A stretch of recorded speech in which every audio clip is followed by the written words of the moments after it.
Shalom sahabatku, dalam kehidupan ini kita pasti mengambil keputusan. Saat kita bangun, kita pun sudah diperhadapkan untuk ambil keputusan. Akankah kita bangun secepatnya atau kita mau bersantai sejenak di ranjang kita? Setelah kita bangun, kemudian kita mandi, kita harus pilih pakaian yang mana yang harus kita pakai untuk beraktivitas pada saat atau hari itu. Kalau orang mau wawancara kerja, kemudian dia menunda bangunnya, mandinya lama, dan kemudian dia pakai pakaian seadanya, yang terjadi adalah saat dia diwawancara, dia tidak mengalami mental yang siap, kondisinya berantakan, dia tampak tidak menarik, dan akhirnya dia tidak diterima dalam wawancara kerja tersebut. Di sini kita melihat, saudaraku, bahwa keputusan yang kita ambil itu bisa berdampak panjang kepada kehidupan kita. Kita belajar dari Salomo bagaimana dia mengawali pemerintahannya sehingga dia menjadi raja yang memutuskan banyak hal dengan tepat. Di sini Salomo berdoa demikian kepada Tuhan dalam 1 Raja-Raja pasal 3 ayat 9 bagian yang pertama.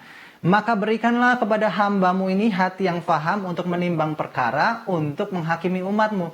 Salomo tahu sekali pengambilan keputusan yang tepat itu akan berdampak dengan signifikan. Kalau kita memutuskan segala sesuatu tanpa memikirkan panjang, kita akan mengalami sebuah penyesalan di masa depan. Kita juga harus memilih masalah mana yang harus kita putuskan dengan secepatnya. Kita harus belajar untuk memilah masalah yang penting dan juga masalah yang tidak penting. Masalah yang tidak penting janganlah kita pikirkan berlama-lama, tetapi kita ambil keputusan yang paling tepat pada saat itu. Tetapi untuk keputusan yang berdampak pada masa depan kita harus merenungkannya, kita harus memikirkannya dari berbagai sudut, dan kemudian kita ini pelan-pelan memikirkan kembali dan baru kita memutuskannya. Jangan sampai keputusan yang kita ambil ini adalah keputusan yang reaktif, tetapi keputusan yang kita ambil haruslah keputusan yang kontemplatif, yang sudah dipikirkan dengan baik-baik. Sehingga saat kita memutuskannya, Roh Kudus bekerja dalam kita, mengendalikan perasaan kita, mengendalikan pikiran kita, dan kita bisa mengambil keputusan dengan tepat, sehingga masa depan yang kita tempuh adalah masa depan yang ada di dalam tangan Tuhan.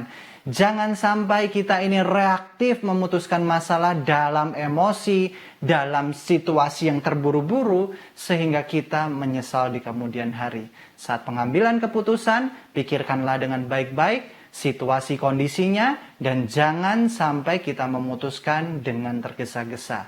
Ambil sikap hati yang tenang untuk memutuskan segala masalah yang kita hadapi, segala pilihan yang kita hadapi, dan kemudian biarlah Tuhan yang mengendalikan hasil dari keputusan kita. Sampai bertemu di renungan selanjutnya, Tuhan Yesus memberkati.